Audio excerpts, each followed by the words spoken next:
किसान भाइयों नमस्कार। मैं कृषि विज्ञान केंद्र से राहुल सातारकर। जैसे किसी भी फसल उत्पादन की बात होती है तो सबसे पहले बात होती है कि उसका बीज, कौन सा बीज हम उपयोग कर रहे हैं।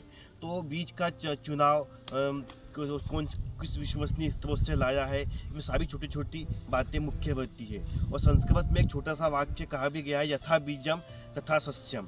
मतलब अगर किसी भी प्रजाति का अगर हम फसल उत्पादन में अच्छा बीज उपयोग करेंगे तो हमको निश्चित रूप से उसका उत्पादन भी अच्छा मिलेगा। और अगर अच्छी प्रजाति का बीज उपयोग नहीं करेंगे तो हमको बीज उत्पादन में कमी आएंगी। तो इसीलिए किसी भी प्रजाति का सिलेक्शन करने के लिए कई विधियाँ होती है, वैज्ञानिक विधियाँ होती है। तो इसमें सबसे मुख्य विधि होती है जैसे सिलेक्शन विधि। तो जैसे ये हम तुअर की बात करेंगे, तुअर का जैसे ये सीड प्रोडक्शन का प्लाट है। तो इसमें हमने राजेश्वरी प्रजाति का IIPR कानपुर से हमने बीज मंगवाया है। तो हमको इसका अगले भविष्य भी इसका बीज उपयोग कर सके, तो इसके लिए हम इसमें से कुछ पौधों का सिलेक्शन कर लेते हैं जिसमें कि समानता हो, इसका बीज अच्छा हो और इसमें वैरायटी के लक्षण अच्छे लक्षण दिखते हो। तो इसमें हम रिबीन से इसको बांध देते हैं और इसको बांधने के बाद में सिलेक्शन करते हैं 2 से 3 साल तक अच्छे बीजों को निकाल कर, और उसको फिर हम ट्रायल में लगाते हैं CVT, NIVT और प्रजाति को फिर हम डेवलप भी करते हो। किसान भाई अच्छी प्रजातियों को चयन करके खेती में भी उपयोग कर सकते हैं बीज के रूप में। साथ ही साथ आजकल प्राकृतिक बीज उत्पादन कर सकते हैं, प्राकृतिक फसल उत्पादन की खेती कर सकते हैं। इसके लिए किसानों को छोटी छोटी बातें ध्यान में रखना चाहिए। जैसे हम जिस भी बीज का उपयोग कर रहे हैं वह आनुवांशिक और भौतिक रूप से शुद्ध होना चाहिए। साथ ही साथ अगर हम फसल उत्पादन का कार्य कर रहे हैं, प्राकृतिक खेती कर रहे हैं, तो हमें उसकी आइसोलेशन डिस्टेंस भी बहुत महत्व रखती है। जैसे गेहूँ की बात की जाए तो गेहूँ की फसल है, उसमें पृथक्करण की दूरी जो होती है 3 मीटर की पृथक्करण की दूरी रखते हैं। चने में भी हम 3 मीटर की पृथक्करण की दूरी रखते हैं। ऐसे हर फसल के लिए कुछ निश्चित पृथक्करण की दूरियां होती है। साथ ही साथ प्राकृतिक खेती में हम जैसे रसायनों का अंधाधुंध उपयोग नहीं किया जाता, इसमें जीवामृत है, घन जीवामृत है, इसका उपयोग करके भी हम पोषक तत्वों की पूर्ति कर सकते हैं और अच्छा फसल का उत्पादन दे सकते हैं। तो किसान भाइयों, आपको यही बात ध्यान रखना है, चाहे हम किसी भी फसल का उत्पादन कर रहे हैं तो हम बीज हमको विश्वसनीय स्रोत से लाना है और हम कौन सा बीज उपयोग कर रहे हैं इसकी जानकारी हमको होना चाहिए। बीज मुख्य रूप से 4 प्रकार का होता है, जो कि सिलेक्शन मेथड के द्वारा कई ट्रायल से निकलने के बाद में जो हमको बीज प्राप्त होता है वो न्यूक्लियर सीड होता है। उसकी अगली पीढ़ी जब हम उगाते हैं तो ब्रीडर सीड होता है, ये रिसर्च सेंटरों पर तैयार होता है। उसके बाद जो अगली पीढ़ी होती है वो फाउंडेशन सीड की होती है, और फाउंडेशन सीड की मुख्य पहचान यह है कि यह इसमें पीले कलर का टैग लगा हुआ होता है। फाउंडेशन सीड की अगली पीढ़ी जो होती है वो सर्टिफाइड सीड होती है, और सर्टिफाइड सीड का उपयोग किसान भाई अधिकतर कमर्शियल बीज फसल उत्पादन के लिए उपयोग करते हैं। तो इसमें इसकी मुख्य पहचान यह है कि इसमें नीले कलर का टैग लगा हुआ होता है।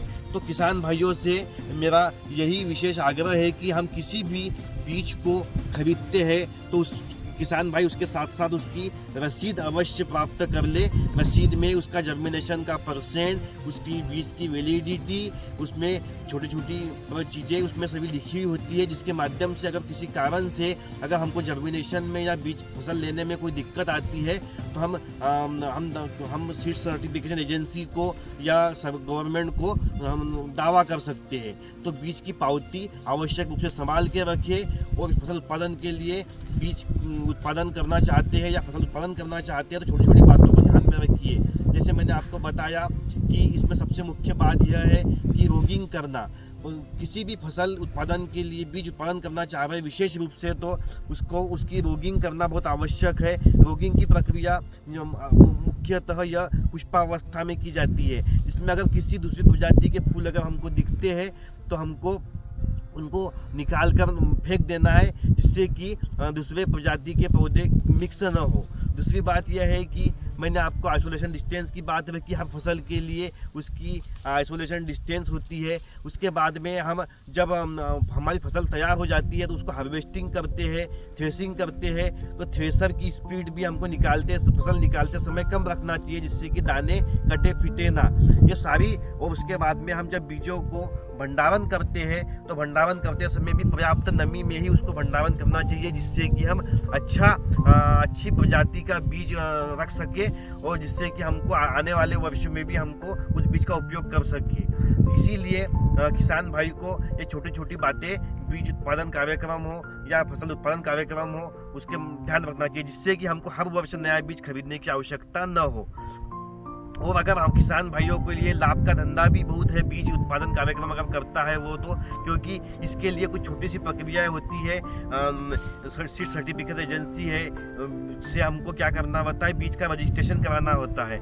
सबसे पहले हमको एक क्रय विक्रय का लाइसेंस कृषि विभाग के माध्यम से बनवाकर किसी भी विश्वसनीय स्रोत से बीज लाकर अगर हम उसका समय से सीड इंस्पेक्टर के माध्यम से उसका भौतिक सत्यापन और किसान का पंजीयन, ये छोटी छोटी प्रक्रियाएं करते हैं, तो निश्चित रूप से हम जो बीज फसल लगा रहे हैं उसका बीज के रूप में उपयोग कर सकते हैं हमारे खेत में। और अगर हम अधिक उत्पादन होता है तो हमारे अगल बगल के किसानों को भी बीज दे सकते हैं, जिससे कि किसानों को दोहरा लाभ होगा।